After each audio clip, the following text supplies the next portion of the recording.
Okay, so the Eagles just went out and made a kind of surprising signing in free agency by adding this all-pro linebacker, but is this actually a good move? Plus, it's official, Saquon Barkley and Bryce Huff were both introduced in Philly as the newest members of the Eagles, and Saquon Barkley did his best to shut down the tampering allegations against the Birds, while he also explained why he's excited to be an Eagle and to play alongside Jalen Hurts and the other weapons that the Eagles have. Meanwhile, Bryce Huff explained that he's ready for a bigger role and to take the next step forward in his game, and he might be able to do that alongside Haason Reddick, as we have a new promising update on that whole situation that suggests that Haas could remain in Philly after all. So let's discuss all that and the latest news as free agency rolls on, and we won't waste any time. Let's get straight into it. So at this point, now a few days into free agency, we knew that the Eagles' biggest weakness was clearly still the linebacker position, as the Birds had yet to address it in really any way, but we had been getting reports that the Eagles were planning to do something there, with one of the most recent ones being something that I actually talked about in my last video, as Josina Anderson had said, quote, "Eagles are still in the market / on the hunt for a linebacker one way or another per league sources." And now they have actually gone out and made their move, with Adam Schefter reporting, quote, "Former Bucs linebacker Devin White is signing a one-year deal worth up to $7.5 million with the Eagles per sources." Now look, I will admit that I am a little bit skeptical of this move. In my last video, I discussed White as one of the potential options for the Eagles to address linebacker, and I said in the video that I didn't think signing him would be the best move, because at this point in his career, White has clearly lost a step. He had just had his worst season of his career, where he only had 83 total tackles. He was really poor in pass coverage, which that's kind of really been a trend his entire career, and he has also regressed in other areas, like his once elite run-stopping ability. Now, I will say, White was dealing with an injury last year, so that definitely did hamper him and slow him down a bit, and it's not like he has nothing left in the tank. I mean, I'd still say he's probably better than any of the Eagles linebackers last year. Now, to be fair, that's not saying much, but, you know, a one-year prove a deal for just $7.5 million isn't a crazy contract. They didn't pay too much for him, and I also like the fact that he's been a captain, so he also brings that leadership element to the defense, so I'm not mad at the addition, and who knows, maybe he comes in and is better than I expect. I know he's not the player that he once was, and he's another one of those linebackers that's just a liability in pass coverage, so I really don't feel great about that, but I doubt this is the Eagles' only move at linebacker. They have been showing a lot of interest in some of the top linebackers in this year's draft, specifically Edger and Cooper, so hopefully they draft him or someone else. But all that being said, what do you guys think of the Devin White addition? Now moving on here, we just got an update on the whole Haason Reddick situation, as amidst the whole thing with him and Josh Sweat and finding out that Sweat's probably going to end up being traded, but also not really knowing if it's going to be just him or both him and Reddick that are going to be gone, Jeff Kerr, in the same appearance on 97.5 The Fanatic, provided us with some hope that Reddick could actually be staying. I think one of them's going to be gone.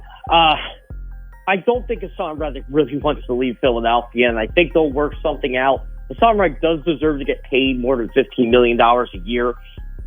Something tells me it's going to be Josh Sweat. And look, I have no idea what the Eagles can get for him, but when you see the Giants of all teams, by the way, fleece the Panthers, who are actually run worse than the Giants, yet only have to pay up a second and a fifth for a player like Brian Burns, the market's not good for Josh Sweat or Haason Reddick. Maybe the Eagles do keep both, but I have a feeling it's going to be Josh Sweat. So pretty much from just everything that Kerr said there, it sounds like the expectation is that the Eagles are going to move on from Sweat, but also try and keep Reddick. And that scenario is something that I am completely fine with, because even though I really like Sweat a lot, and it's definitely going to suck to see him go, the Eagles now have a replacement lined up in Bryce Huff, and as long as you don't lose both of Sweat and Reddick, then I'm good. I mean, that has been my whole concern throughout this entire situation, is that the Eagles end up losing both of those really high-quality edge rushers, and then they'd be left really, really thin at that position, and even though that still unfortunately is a possibility, Kerr saying this on the radio makes me feel like that scenario is a bit more unlikely than them just keeping Haas and moving on from Sweat.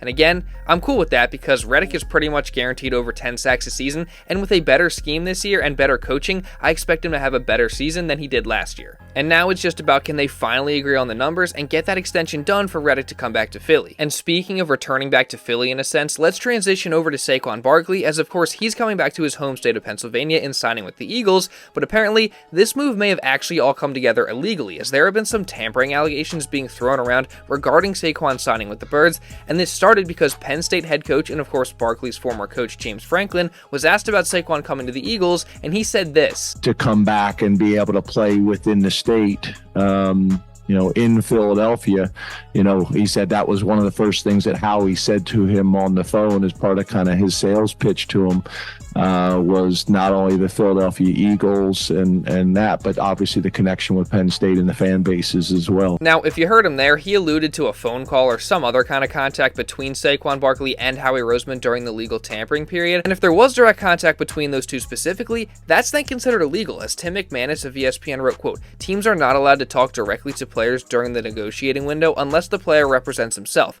An Eagles spokesperson said that all recruiting done by the team is facilitated through the agent. So yeah, obviously the Eagles are gonna deny this and say that there was no illegal activity going on, but nonetheless, the NFL is gonna look into it, and if they find that there was illegal tampering, then the Eagles may lose a draft pick or a few. Now, my perspective on this initially was that I doubt Howie was gonna do anything that nobody else was doing, and I just really don't think Howie would make a not-so-smart decision like that, and apparently, at least according to Saquon Barkley himself, he didn't, as he shut down the tampering allegations in his introductory press conference.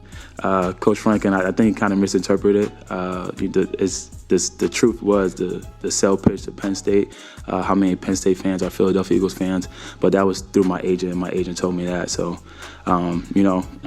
it happens, and I'm let the Philly handle that. So, I mean, yeah, of course, Saquon could be lying here, but he sounded pretty sure of himself. He sounded pretty confident. So, I trust him. I think he's telling the truth, and I'm just hoping the NFL is fair and doesn't dock the Eagles any draft picks. Again, assuming he is telling the truth, which I'm an Eagles fan, so of course I'm going to be biased. Now, that clip from Saquon was, again, like I said, from his introductory press conference on Thursday, as he and some of the other Eagles' newest additions got to the Eagles facility for the first time when we got this video of Saquon Barkley meeting up with BG and some of the Eagles coaches. You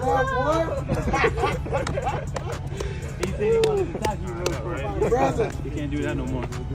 That's in the past. What up, baby? Hey, what up, baby?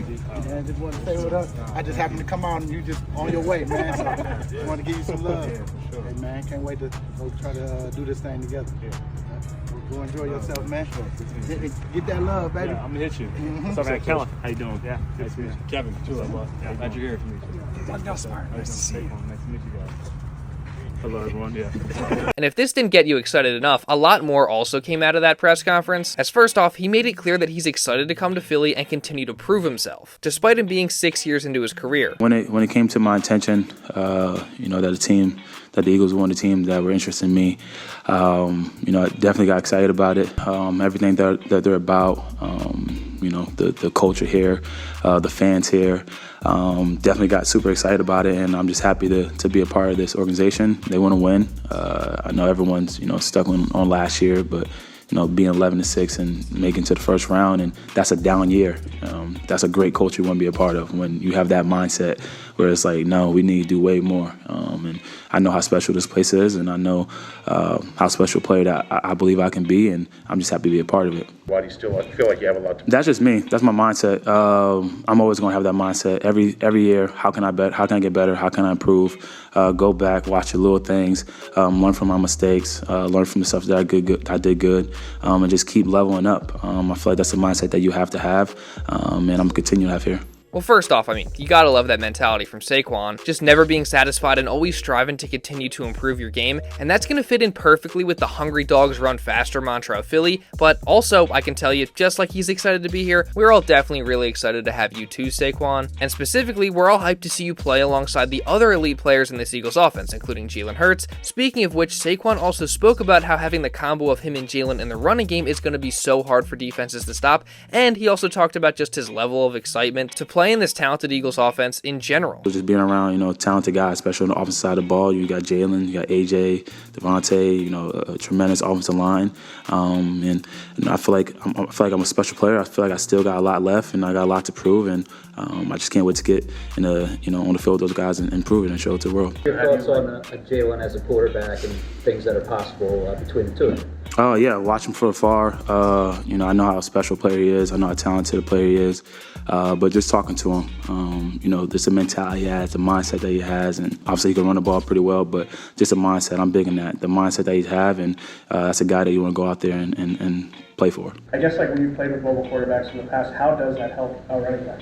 Yeah, it definitely helps. You put a defense in the bind, especially with RPOs, pick your poison.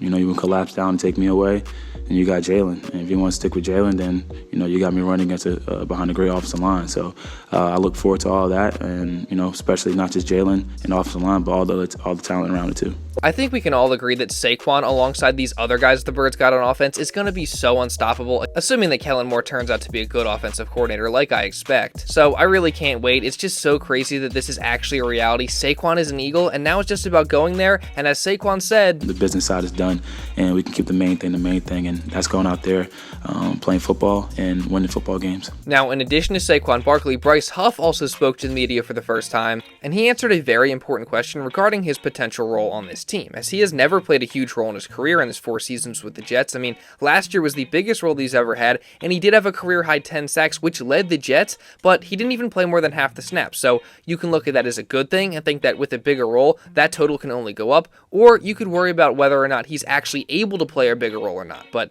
he at least believes that he's ready for it, as when he was asked about whether or not he's ready to start and he's ready for a bigger role, this is what he said. Yes, sir. I feel like I'm capable of taking on a bigger role and really like doing as much as I can to help us win on Sundays. What are the keys to an expanded role? Yeah, I mean, I feel the base of the role would be getting after the quarterback, but outside of that, I'm willing to do whatever it takes to help us win on Sundays, regardless of if that's dropping the coverage or stopping the run more or running more twists or stunts, like whatever it is, I'm ready to do it.